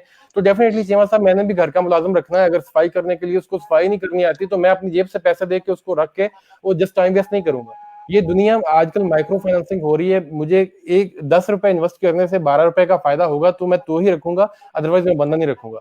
तो ये जो हमारी सेमी स्किल्ड क्लास है, जो हमारी, मैं बोला कि फैसिलिटीज मैनेजमेंट का यूए का कोर ऑपरेशन है, जिसमें आपके एचवीएसी टेक्नीशियन हो गए, आपके बीएमएस टेक्नीशियन हो गए, आपके एसी टेक्नीशियन हो गए, आपके इलेक्ट्रिशियन हो गए, तो ये इन चीजों पे फोकस करने की जरूरत है। लेबर क्लास का ऑलरेडी आपको मालूम है। तीसरी बात जो आपने की फ्रेश ग्रेजुएट्स की, सर फ्रेश ग्रेजुएट्स का बहुत बड़ा मसला है। वो यूए की मार्केट हमारे फ्रेश ग्रेजुएट जो है वो आके यहाँ पे खराब करते हैं। उसका रीजन ये है कि मैं ये सजेशन दूंगा कि अगर आपने 2-3 लाख रुपया लगा के विजिट वीजे पे आना है ना, तो आप उसी चीज को डिवाइड कर लें, ठीक है। आपका 30,000 या 35,000 पर मंथ बनता है। आप पाकिस्तान में बहुत अच्छी इंडस्ट्री पड़ी है, बहुत अच्छी इंडस्ट्री है। आप पाकिस्तान में शुगर मिल रहे हैं, बेइंतहा शुगर मिल रहे हैं, ठीक है। आप किसी शुगर मिल में जाएं, आप उनको बोलें कि भाई मुझे फ्री ऑफ कॉस्ट रख लें, 1 साल काम करने दें। जैसा पाकिस्तान में जीटी या एमटी मैनेजमेंट ट्रेनिंग का कंसेप्ट है, ग्रेजुएट ट्रेनिंग इंजीनियर का कंसेप्ट है, वहां पे ऐसा कंसेप्ट फॉरनर्स के लिए यहाँ पे यूए में नहीं है। तो आप वहां पे जाएं, आप 1 साल का एक्सपीरियंस लें, आपको सैलरी नहीं भी मिलती, वो आपको अकोमोडेशन ओनली दे देती है कोई भी इंडस्ट्री। आप एक एक्सपीरियंस लें। आप जब फ्रेश ग्रेजुएट होते हैं तो आपकी सीवी पे आपकी जो है क्वालिफिकेशन के अलावा कुछ नहीं लिखा होता। आप रिक्रूटर को क्या इंप्रेशन दे रहे हैं कि मुझे क्या आता है यूनिवर्सिटी से। आपने यहाँ पे आके आपने कम्पीट करना है 36 डिफरेंट नेशनलिटीज को। आप, ये पाकिस्तान नहीं है कि ओनली पाकिस्तानियों के दरमियान कंपटीशन है, बहुत सारे लोग जो हैं वो ऑलरेडी स्किल्ड हैं, वो ऑलरेडी उनके पास एक्सपीरियंस है। तो जब आपने एक मार्केट में आना तो डेफिनेटली आपके पास कुछ ना कुछ होना चाहिए। तो हमारे पाकिस्तानी भाई जो हैं जब यहाँ पे ऐसे आते हैं, फ्रेश ग्रेजुएट्स जो आते हैं, तो उनके लिए बहुत सारी डिफिकल्टीज होती हैं। डिफिकल्टीज ऐसे होती हैं कि घर वालों को पैसे भेजने हैं, घर से मंगवा के पैसे खा रहे हैं, आपने सर्वाइव यहाँ पे करना है, ठीक है। तो इस सिलसिले में वो क्या करते हैं कि जो भी जॉब मिल जाए, आपके प्रोफेशन से हटके मिल जाए, तो वो उसको एक्सेप्ट कर लेते हैं। जब वो उसको एक्सेप्ट करते हैं तो वो आपको अगली जॉब ढूंढने के लिए एक बहुत बड़ा जो है वो एक इशू बन जाता है। क्योंकि नेक्स्ट जॉब जब आपकी लगनी है तो जो कंपनी है, जो रिक्रूटर है, वो एचआर है, वो रेलिवेंट एक्सपीरियंस लाजमी देखता है कि इस बंदे के पास आया, जिस जॉब के लिए वो आ रहा है, उसके पास रेलिवेंट एक्सपीरियंस है कि नहीं है। अगर रेलिवेंट एक्सपीरियंस नहीं है तो डेफिनेटली वो एक एक कंपनी में एक एक वैकेंसी के लिए 100 सीवीज आती हैं, वो तो उस बंदे को रिक्रूट करेगा जिसके पास रेलिवेंट एक्सपीरियंस है। तो मैं यही सजेस्ट करूंगा कि fresh graduate, as long as उनकी बहुत ज्यादा मजबूरी नहीं है, यानी कि कुछ सर्वाइवल के चांस नहीं है, वो माइंड बना के आते हैं कि मुझे कोई भी जॉब मिल जाएगी तो मैंने वो करनी है, तो आके वो यूएई में ट्राई करें। अदरवाइज बेसिकली यहाँ पे आके धक्के खाने से, जलील होने से बेहतर है कि आप अपने मुल्क को सर्व करें, जहाँ पे आपने इंजीनियरिंग की है, जहाँ पे आप डॉक्टर बने हैं, जहाँ पे आपने कोई कंप्यूटर साइंस की डिग्री ली है, या आपने जो कुछ भी किया है, आप अपने मुल्क में आप हैंड्स ऑन हो जाएं बेसिक चीजों पे, उसके बाद आप यहाँ पे आए तो आप एक अच्छा स्टार्ट ले सकते हैं। अगर एक फ्रेश ग्रेजुएट आता है तो उसको एक हैंडसम सैलरी के लिए मे बी 6 से 7 साल मेरे ख्याल में स्ट्रगल करना पड़ेगा। लेकिन अगर वही बंदा थोड़ा सा स्किल्ड आता है, वो इंटरव्यू में प्रूव कर देता है कि उसके अंदर कुछ स्किल्स हैं, कन्विंस कर लेता है, तो वो एक मीडियम स्टार्ट ले लेगा एटलीस्ट, जो कि मेरे ख्याल में एक बहुत अच्छा इम्पैक्ट है।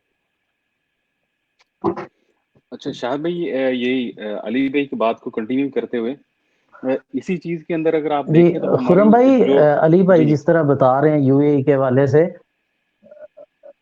मैं जी जी इसी से रेलेवेंट मैं आपसे क्वेश्चन करना चाहता हूँ कि आपकी राय में what are the fields where demands can grow in future.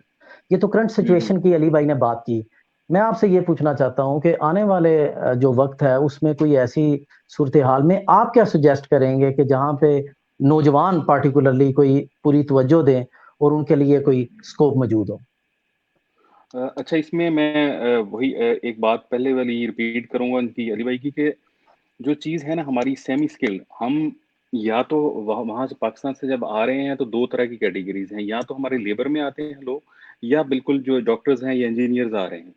जो मिडल का है ना, हम उसमें बहुत लैग कर रहे हैं। आप उसमें डॉक्टर्स या पैरामेडिक स्टाफ देखते हैं, नर्सेज देख लें, हमारी कोई एक नर्सेज आपको मेल फीमेल कोई नहीं इस रीजन में मिलेगा।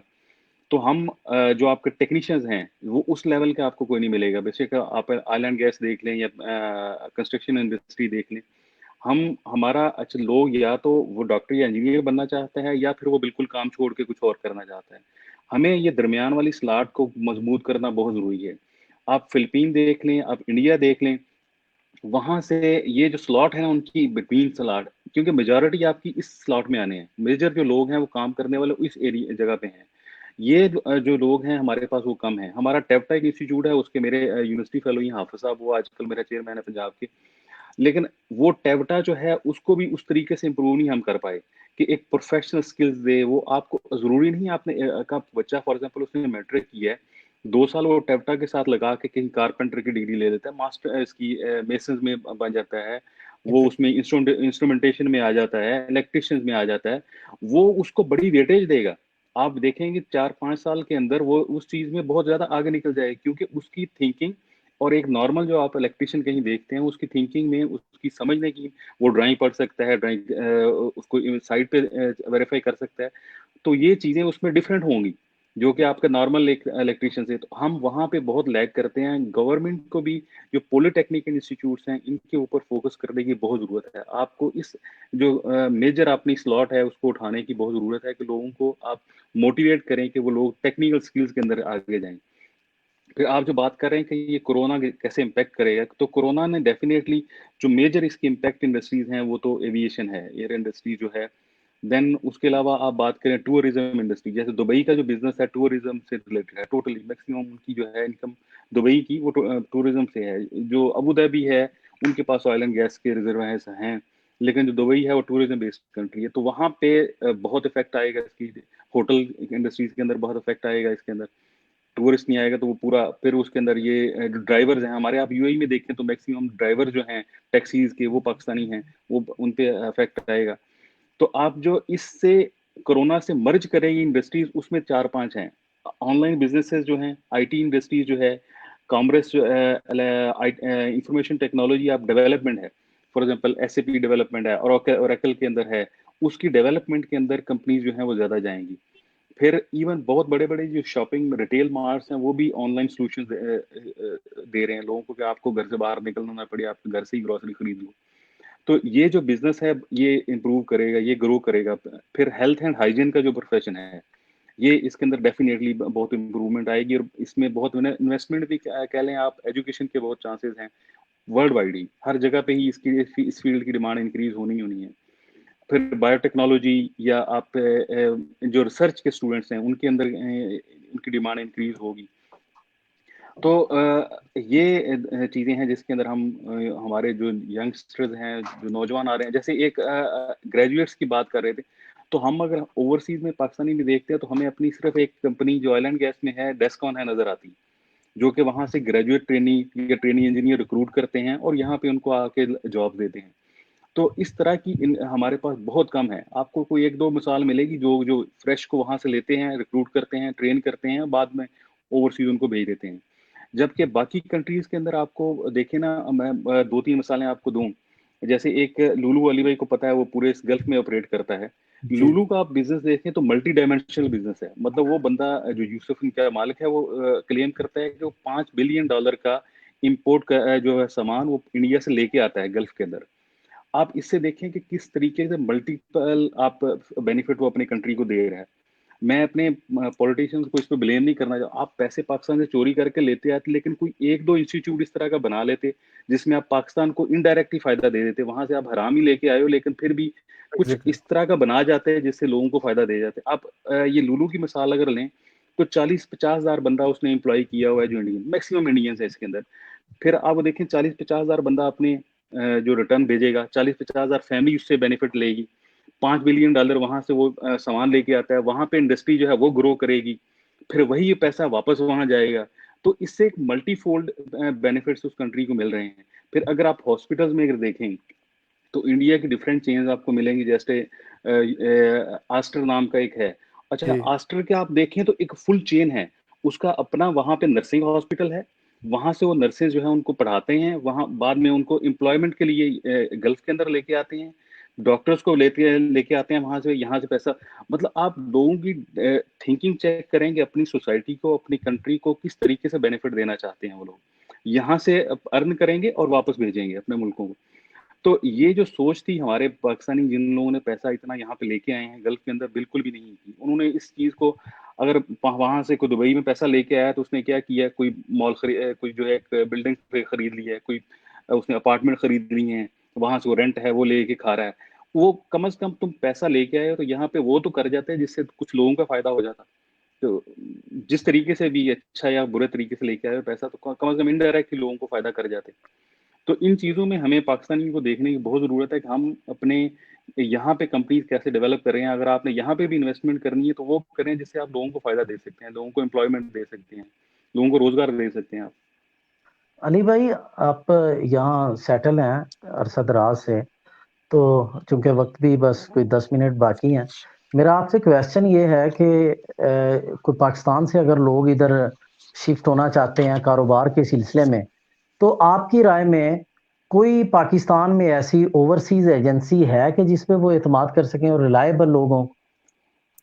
जी मैं सब क्वेश्चन थोड़ा सा क्लैरिफाई कर दें कि ओवरसीज एजेंसी पाकिस्तान की कोई भी जो है वो रिक्रूटमेंट में तो ऑफिशियली हमारे साथ मिनिस्ट्रीज के साथ लिंक्ड हैं, जो ओवरसीज मिनिस्ट्री है, लेकिन बिजनेस सेटअप के हवाले से ऐसी कोई भी एजेंसी नहीं है जो आपको प्रॉपरली गाइड कर रहे। यहाँ पे बहुत ही ट्रांसपेरेंट सिस्टम है। अगर आपने परमानेंटली शिफ्ट होना है, आप यहाँ पे आए, जो मिनिस्ट्री ऑफ इकोनॉमिक डिवीजन है वो आपको पूरा गाइड करेगी। तो इस सिलसिले में यूएई के लिए स्पेशली आपको किसी की भी हेल्प लेने की जरूरत नहीं है। एज लॉन्ग एज आपके पास इन्वेस्टमेंट है, ये बंदे को बहुत अच्छा प्रॉपरली ट्रीट करते हैं, उसको फैसिलिटेट करते हैं। इवन तो अभी लाइसेंसेस की प्राइस जो है वो भी कम हो गई हैं, तो इसके लिए मेरा नहीं ख्याल कि आपको किसी भी एजेंसी की या किसी भी चीज की जरूरत है। तो अली बिल्कुल। भाई, अच्छा, इसमें अगर आप आपकी राय में अब कौन से ऐसे कोई ऐसे इकदामात हैं जो हुकूमत की तरफ से फौरी तौर पर लिए जाने की ज़रूरत है ओवरसीज़ पाकिस्तान, जिन्हें बड़ी शिद्दत से फेस कर रहे हैं, और उनके सोल्यूशन के लिए गवर्नमेंट ऑफ पाकिस्तान को कोई जो इफेक्टिव किरदार अदा करना चाहिए?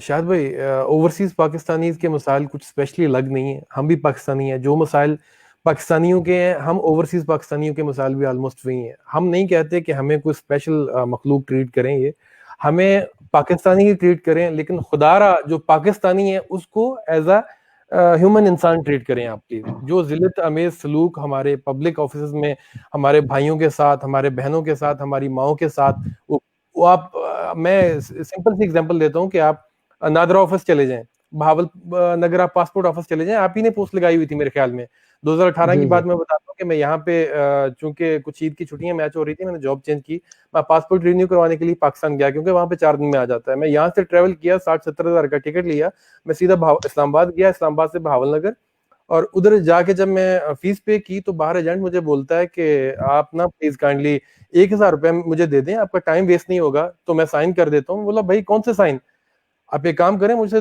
1 की बजाय 2 की बजाय 5 लें, लेकिन मुझे कोई इकबाल का शाहीन जागा अंदर से कोई मुझे बोला कि रसीद दे दें, जो ये अमाउंट है वो गवर्नमेंट ऑफ पाकिस्तान के अकाउंट में जाए। बोला बाबूजी आप किधर से आए हो, ये ऐसे ही चलता है यहाँ पे काम। तो मेरा यकीन करें कि पहले नंबर का मेरा फर्स्ट टोकन था, क्योंकि मैं भावल नगर ऑलरेडी 6 बजे तकरीबन पहुंच गया था। तो मैं अंदर गया, भाई मुझसे जो बाद में आए हैं वही बात हुई, वो आ रहे हैं जा रहे हैं, आ रहे हैं जा रहे हैं, आधा घंटा मैंने वेट किया। मैं अंदर गया तो मुझे बोलता है भाई आप नाइको रिन्यू करवा के आए। मैं बोला क्यों रिन्यू करवा के आऊं, मेरा 2023 तक ये नाइको जो गवर्नमेंट ऑफ पाकिस्तान ने इशू किया ये वैलिड है। बोलता है तुम्हारी पहले बीएड नहीं हो, तुम दाढ़ी नहीं है, अब दाढ़ी है। बोला 1 मिनट रुको मैं शेव करवा के आता हूँ। बोलता नहीं ये चेंज करवाना पड़ेगा।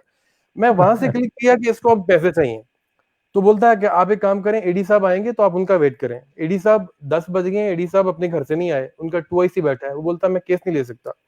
अल्लाह भला करे, उस time ADC additional deputy commissioner jail, वो मेरे दोस्त है, मैंने उनको कॉल की, बोलते 2 मिनट रुको, उनका कोई डीजीआईपी में उन्होंने कॉल की। 5 मिनट के बाद जो 2IC था मुझे ढूंढता फिरे उधर से। वो काम ठीक है, जो बोलता है कि आप रिन्यू करवा के हैं, 5 मिनट में हो गया, और उसके बाद मुझे बोलता है कॉन्टेक्ट नंबर दे जाए, नेक्स्ट मुझे को काम हुआ तो मैं आपसे कॉन्टेक्ट करूंगा। ये हाल है हमारे मुल्क के यानी सिस्टम का। उसके बाद जो अच्छा स्टेप जी जी। लिया, जिसको मैं रियली अप्रिशिएट करूंगा, मैं इधर आया, वापस आने के 1-2 महीने के बाद मैं सिटीजन पोर्टल पे कंप्लेंट डाल दी। अब सिटीजन पोर्टल पे कंप्लेंट डाली, अब जनाब वो कंप्लेंट रूट हुई डिप्टी डायरेक्टर मुल्तान, जो अपना डीजीआईपी के थे, वो मुझे 18 मिनट की कॉल, 20 मिनट की कॉल के प्लीज उधर आप डाल दें कि आपका केस रिजॉल्व हो गया। मैं बोला नहीं ऐसे नहीं होगा, आप डीसी से बात करें, आप एसी से बात करें, वो जो टोक माफिया वहां से उठवाएं। इवन के मैंने आपके साथ लास्ट टाइम मेरे ख्याल में शेयर भी की थी, वो उन्होंने जी जी। पुलिस को कंप्लेंट की, ठीक है, वो माफिया पे एसी ने रेड किया, उनको उठाया, लेकिन क्या हुआ 5-7 दिन के बाद फिर वो दोबारा काम शुरू हो गया। ये हमारा अलमिया है कि जैसा कि खुरम भाई ने पहले भी बात की और मैंने भी पहले एक वीडियो फेसबुक पे पड़ी हुई है, जब तक हम डिजिटल सिस्टम पे, ई गवर्नेंस पे नहीं जाएंगे, जैसा कि यहाँ पे मुझे नहीं लगता कि मैंने आज तक अपनी चेकबुक यूज किया, मुझे नहीं लगता मुझे कोई भी डॉक्यूमेंट यहाँ पे चाहिए, मैं किसी ऑफिस गया हूँ, मैं यहाँ से ऑनलाइन फी पे करता हूँ, वो आपके घर पे डिलीवर हो जाता है।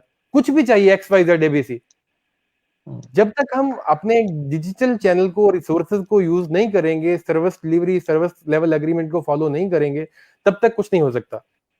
हम हमें खुरम भाई ये आप यही जो कुछ आप कहना बात चाह कर रहे रहे हैं अली हैं? भाई, जी जी हाँ जी, मैं इसी तरीके, आप फॉर एग्जांपल अगर आप ई पेमेंट देख लेंगे, आपने अगर कार्ड से पेमेंट करना चाह रहे हो, आपको पाकिस्तान के जो बड़े बड़े बिजनेसमैन हैं वो भी डिस्करेज करेंगे कि नहीं जी कैश दे दो।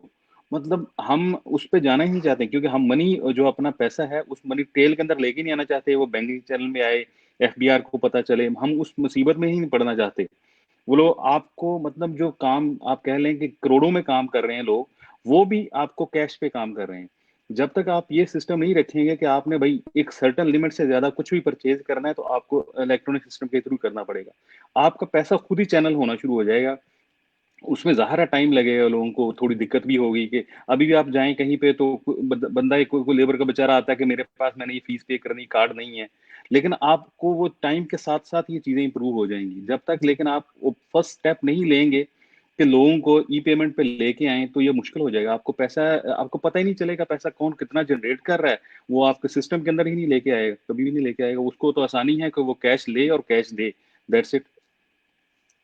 खुरम भाई ये खालिस्तान आपसे रेलेवेंट क्वेश्चन है मेरा, और बहुत से लोग पूछना चाहते हैं कि कोरोना की वजह से ये पेट्रोल के जो नर्ख थे इनमें कमी हुई, और फिर रात से पाकिस्तान में तो 25 रुपए का इजाफा हो गया। क्वेश्चन मेरा ये है कि जब ये कोरोना की सिचुएशन जो है ये बेहतर हो जाए, अल्लाह करे जल्दी बेहतर हो, तो क्या इसके बाद भी ऑयल और गैस के जो रेट्स हैं इनमें मजीद इजाफे की तवक्को है, या आप इसका फ्यूचर किस तरह से देखते हैं? अच्छा, शाह भाई, जो ऑयल एंड गैस इंडस्ट्री है, ये अब में इसमें वो पीक या वो बूम जिसको हम कहते हैं, वो बिल्कुल नहीं आने वाला। मार्केट के अंदर अगर आप ओपेक या ओपेक प्लस, जो oil producing and exporting countries हैं, उनको फॉलो करते हैं, इनको देख रहे हैं, तो जो अमेरिका है ओपेक का पार्ट नहीं है, लेकिन वो बहुत बड़ा एक्सपोर्टर बन चुका हुआ है। किसी दौर में अमेरिका जो था वो इंपोर्ट करता था ऑयल, लेता था ऑयल, मशहूर था कि गल्फ से जो ऑयल ले रहा है। अब मार्केट के अंदर सप्लाई ऑयल की बहुत ज़्यादा है, लेकिन स्टिल आपका ईरान जो है उस प्लेयर से बाहर है, रशिया इसके अंदर आना चाह रहा है, इराक थोड़ा बाहर है, इराक का ऑयल जो है नहीं आ रहा। तो जो सप्लाई है मार्केट के अंदर वो बहुत ज़्यादा है ऑयल की। तो इसमें जो ओपेक ने लास्ट टाइम, ये इनकी जो मई के अंदर मीटिंग हुई थी, उसमें इन्होंने कहा था कि हम ऑयल की जो प्रोडक्शन है उसको कम करेंगे ताकि डिमांड इंक्रीज हो और प्राइसेस थोड़ी स्टेबल हों। लेकिन उसको थोड़ा सा आपको समझाने के लिए, हमारी प्रोडक्शन कास्ट हम कहते हैं। फॉर एग्जांपल अगर आपने कहीं ऑयल ऑफशोर से या ऑन शोर से आप ऑयल ड्रिल करके लेके आ रहे हो, उसकी प्रोसेसिंग प्लांट होता है, फिर उसकी ट्रांसपोर्टेशन लाइंस हैं जो ऑफशोर के अंदर है, इनके सारे के ऊपर अगर कास्ट देखें तो आपकी प्रोडक्शन कास्ट देखनी पड़ती है कि आपका जो कंट्री है उसको प्रोडक्शन कास्ट ऑयल की क्या पड़ रही है। तो सऊदी को स्टिल ये कास्ट दुनिया में सबसे ज्यादा मिनिमम पड़ती है, $7 से $8 पर बैरल उनकी कॉस्ट है सऊदी अरब की। तो वो इस लो प्राइस के अंदर फिर भी सस्टेन करने के लिए हिम्मत रखते हैं। लेकिन जो कंट्रीज हैं जैसे ये रशिया है या अमेरिका है, उनकी प्रोडक्शन कास्ट बहुत ज़्यादा है, शेल गैस की तो वैसी प्रोडक्शन कास्ट बहुत ज़्यादा है, तो उनको ये लो प्राइसेस जो हैं वो सूट नहीं करती। बट आई वुड से कि जो हमारा 1-2 साल का नेक्स्ट एनालिसिस है, जो हमें हमारी स्टडी तो वो ये कह रही हैं कि आप प्राइसेस 60 से ऊपर नहीं जाएंगी, यही 40 to 60 के इन बिटवीन आप नेक्स्ट 2 ईयर्स तक यहीं पे रहेंगी। और फिर दूसरे आप रिन्यूएबल एनर्जी सोर्सेज हैं, वो इसके अंदर बहुत बड़े प्लेयर्स हैं, यानी कि बहुत बड़े यूरोपियन यूनियन के कंट्रीज जो हैं वो इसको डिस्करेज कर रहे हैं ऑयल एंड गैस यूज को, वो इलेक्ट्रिक पे जा रहे हैं, तो उससे भी ज़ाहिर है मार्केट के अंदर इसके अंदर आएगी चीज़ कमी। तो ये चीज़ें जो हैं, मुझे नहीं लगता कि अब पाकिस्तान के अंदर भी प्राइसेस को बहुत ज़्यादा बढ़ें। हो सकता है जैसे अब इन्होंने 100 के करीब किए हैं, तो जैसे ये कोरोना खत्म होगा इंशाल्लाह अगले 2-3 महीनों में, उम्मीद है कि अल्लाह करे खत्म हो जाएंगी चीजें, तो वही 110, 120, 130 इसके आसपास, इससे ज्यादा 120 से ज्यादा मुझे नहीं लगता कि प्राइस आएंगी, क्योंकि अब मार्केट के अंदर वो प्राइस दोबारा उस लेवल पे जो हम कहें कि 2008 या 9 के अंदर थी या 10 के अंदर थी, उस लेवल पे प्राइसेस दोबारा नहीं जाएंगी। अली रज़ा भाई, मेरा आपसे सवाल है, और आज के प्रोग्राम का आखिरी सवाल है आपसे, जी, जी। कि इमरान खान की हुकूमत आने के बाद हम ये सुनते रहे हैं कि जी ग्रीन पासपोर्ट की इज़्ज़त में बड़ा इज़ाफ़ा होगा, इस पे मुख्तसरन हमने पहले भी गुफ्तगू की। और आपसे ये इसलिए सवाल कर रहा हूँ कि यूएई जो है ये पूरी दुनिया का मरकज़ है, पूरी दुनिया से लोग इधर आते हैं। क्या बैनुल-अक़वामी दुनिया जो है, एक अमेरिका से आने वाला बंदा, इंडिया से आने वाला बंदा या दीगर जो अब्रॉड से आने वाले लोग यूएई में आप उनसे यकीनन मिलते-जुलते होंगे। तो क्या बैनुल-अक़वामी दुनिया इमरान खान को किस नज़र से देखती है? इस बारे में आप क्या कहेंगे? सर डेफिनेटली देखें, एक बात जो है वो सबको माननी पड़ेगी, चाहे वो कोई पीटीआई का सपोर्टर है या नहीं है, कि इंटरनेशनल लेवल पे जिस तरह से इमरान खान ने पाकिस्तान को रिप्रेजेंट किया है, वो एक सेपरेट सीन है। ग्रीन पासपोर्ट की इज्जत जो है वो अनफॉर्चुनेटली हमारे कुछ मसाइल ऐसे हैं, जैसे कि एफएटीएफ की ग्रे लिस्ट में हम थे पहले और ब्लैक लिस्ट में जाने वाले थे। उसके अलावा से और बहुत सारे मसाइल से हम दो चार हैं। हम अमदाद पे चलने वाले लोग हैं। हमारा जो पूरा निज़ाम है, हमारा जो सिस्टम है वो खसारे पे है। आईएमएफ जो है उसके बगैर हम अपनी जो सिस्टम है वो रन नहीं कर सकते। तो ये सब चीज़ें जो हैं वो ग्रीन पासपोर्ट में मैटर करती हैं। लेकिन जहाँ तक इमरान खान साहब एज़ अ वर्ल्ड लीडर उनका सवाल है, तो डेफ़िनेटली पहले आप किसी बंदे से पूछते थे जब पिछली गवर्नमेंट थी कि पाकिस्तान का प्राइम मिनिस्टर कौन है, तो मेरा नहीं ख्याल कि किसी को भी पता होता था। अब जब लोग एटलीस्ट पाकिस्तानियों को जानते हैं, तो वो इस हवाले से जानते हैं कि एटलीस्ट उनको रिप्रेजेंट करने वाला इंटरनेशनल लेवल पे कोई ऐसा बंदा मौजूद है जो इंडिपेंडेंटली अपनी एक थॉट्स दे सकता है, जिसको लोग सुनते हैं, जिसका एक विजन है। वो कर रहा है, वो नहीं कर रहा, वो डिलीवर कर सकेगा, वो डिलीवर नहीं कर सकेगा, वो एक सेपरेट चीज है। लेकिन आप उसकी इंटेंशन देखें, आप उसका क्या बोलते हैं, उसकी स्ट्रगल देखें, आप जो उसकी जो एफर्ट्स हैं आप उसको देखें, तो उस हवाले से डेफिनेटली मेरा नहीं ख्याल कि कोई ऐसा बंदा है जो इमरान खान को जो उसने एफर्ट्स लिए हैं, इवन के टू बी वेरी ऑनेस्ट, पहले जो था पिछली गवर्नमेंट्स में जो इंडियन थे वो कुछ इतना इंटरेस्टेड दिखाई नहीं देते थे। यानी पाकिस्तान की बात होती थी तो एक यानी नॉर्मली हमारा इंडिया और पाकिस्तान का जो एक एज अ हेट स्पीच जो है वो सिस्टम चलता रहा है। लेकिन जब से ये इमरान खान की गवर्नमेंट आई है, तो इंडिया जो है वो पाकिस्तानी पॉलिटिक्स में और पाकिस्तानी लोगों में और इमरान खान में उनकी भी नजरें जमी हुई हैं कि देखते हैं कि पाकिस्तान को किस तरफ लेके जाता है। क्योंकि पूरी दुनिया में जो खान साहब ने एक ही मेरे ख्याल में यानी उनका ये नारा था कि मुझे ये जो अपनी कौम है, ये अपना मुल्क है, ये बहुत अजीज है। मैंने एहतसाब का अमल लेके आना है, मैंने इसको दोबारा अपने पाँव पे खड़ा करना है, मैंने इसको दहशतगर्दी को इस मुल्क से ख़त्म करना है। तो ये सारी चीज़ें हैं जो बाहर की दुनिया भी जो उनका एक स्लोगन है कि पाकिस्तान को एज अ टेररिस्ट स्टेट के हवाले से देखा जाता था। जो आपका अफगान तालिबान का पीस डायलॉग है, शुरू से इमरान खान कहता रहा है, ठीक है, कि डायलॉग पे आए, डायलॉग पे आए, डायलॉग पे आए। तो वो जो एक प्रोसेस इनिशिएट हुआ था और एंड पे जो खान साहब ने कहा end of the day solution वही निकला, क्योंकि जो इन्होंने दिया था। तो इस हवाले से डेफिनेटली दुनिया इनके जो ये ऐसे इकदाम है उसको एक्नॉलेज करती है। खुरम भाई कुछ कहना चाहेंगे आप भी? जी, हाँ, यकीनन कहना बिल्कुल। चाहेंगे अच्छा, आप। ये हाँ, जो एक आप इंटरनेशनल रिस्पेक्ट देखते हैं, एक लीडर का एक फेस वैल्यू जिसको आप देखते हैं, वो फेस वैल्यू ज़ाहिर है डिफरेंट है। मैं तो यहाँ तक कहूँगा कि आप एक प्रेज़ेंटेबल आपको चीज़ मिल है, कि आप एक कह सकते हैं कि एक बंदा है जो फेयर है। अब वो डिलीवर कर पा रहा है, नहीं कर पा रहा, but he is trying. Yes. लेकिन एक एक आपको एक दयानतदार नज़र आता है बंदा। मतलब मुझे पिछले लीडर्स का नाम लेते हुए उनके साथ हैं या नहीं हैं, लेकिन आप ये मत समझें कि हम दुनिया से आइसोलेटेड हैं। दुनिया में यहाँ पे आप काम कर रहे हैं, तो उनको लोगों को पाकिस्तान का बहुत पता है। लोग आपके लीडर्स का बहुत पता है। तो आप जब बात करते हैं कि मेरा ये है प्राइम मिनिस्टर, तो एक आपको ज़ाहिर है वैल्यू होती है। फिर जैसे ये कतर के अंदर तो 2 दफ़ा आए हैं इमरान खान साहब। तो दूसरी दफ़ा तो कतर में की हिस्ट्री में आप कह लें कि इन्होंने कभी भी जो है ना पब्लिक स्पीच या पब्लिक एड्रेसिंग इस तरह का यहाँ पे अलाउ नहीं होता। जल्द से जलसा हम पाकिस्तान में करते हैं। तो यहाँ पे एक स्टेडियम के अंदर एक बहुत बड़ी तादाद में पाकिस्तानी आए और बड़ा अच्छा गवर्नमेंट ने उनको फैसिलिटेट किया। तो एक रिस्पेक्ट ज़ाहिर हुई है। फिर जो जैसे कतर, पाकिस्तान, तालिबान और अमेरिका, ये जो फैसिलिटेशन इन बिटवीन रही, इसके अंदर इंडिया का रूल आउट हो गया टोटली। जो एक उनकी इतने साल की मेहनत थी, वो उस पे पानी फिर गया। तो जो आप कहें कि फॉरेन पॉलिसीज़ या फॉरेन फ्रंट के अंदर कामयाबियाँ हैं, उसमें एक स्ट्रगल नज़र भी आई है, उसमें कोशिश भी की गई है पाकिस्तान को रिप्रेज़ेंट करने की। फिर आप अमेरिका का अगर देखें, जब वहाँ पे गया, तो एक लोगों में पज़ीराई तो है, ज़ाहिर है। तो और लोग समझते हैं कि एक बंदा फेयर है और फेयर ट्राई कर रहा है कोशिश करने की, लेकिन ज़ाहिर है उसको मुल्क जिस हालात में मिला, जिस लेवल पे, अब बात आप ग्रीन पासपोर्ट की करें तो जब तक, अब चीज़ें जो हैं डिफरेंट होती हैं। आपका कंट्री जब तक आप सेल्फ सस्टेन नहीं होते ना, आपके पास आपकी जेब में पैसे नहीं हैं, तो आपकी इज़्ज़त कोई नहीं करता। अब जब बात करेंगे कि लोन्स लेने की या पैसे लेने की अपने कंट्री के अंदर, तो वो चीज़ें आप नहीं एक्सपेक्ट कर सकते उनकी रिस्पेक्ट आपको मिले। लेकिन हम अगर सेल्फ सस्टेन पे आ जाएँ या अपने अदारे बनाने की कोशिश करें, तो हम इस चीज़ पे आ सकते हैं। एक चीज़ जो मैं इसमें बहुत इम्पोर्टेंट है, हम लोग, कतर जैसा मुल्क बहुत छोटा मुल्क है ये। इन्होंने जब यूएई के साथ और सऊदी अरब के साथ इनके तल्लक खत्म हुए, तो उसके बाद जो कतर था वो फूड, डेयरी आप कह लें, सारी चीज़ों पे डिपेंडेंट था पर्टिकुलरली। लेकिन उसके बाद 2007 के बाद गवर्नमेंट ने 2017 के बाद गवर्नमेंट ने इनिशिएटिव लिए और इन चीज़ों के अंदर फूड सिक्योरिटी के अंदर सेल्फ सस्टेन लेके आ गए। अब वो डिपेंडेंट नहीं रहेगी इन चीज़। यही मार्केट का सिनेरियो जो नेक्स्ट आने वाले सालों में होने वाला है कि मुल्क अपनी डिपेंडेंसी पे जाएँगे। जो लोग हैं वो अपनी प्रोडक्ट्स को नेशनल जो है प्रेफ़र करेंगे कि लोग उनकी चीज़ें लें, अपनी चीज़ें खरीदें, बाहर से चीज़ें कम आएँ।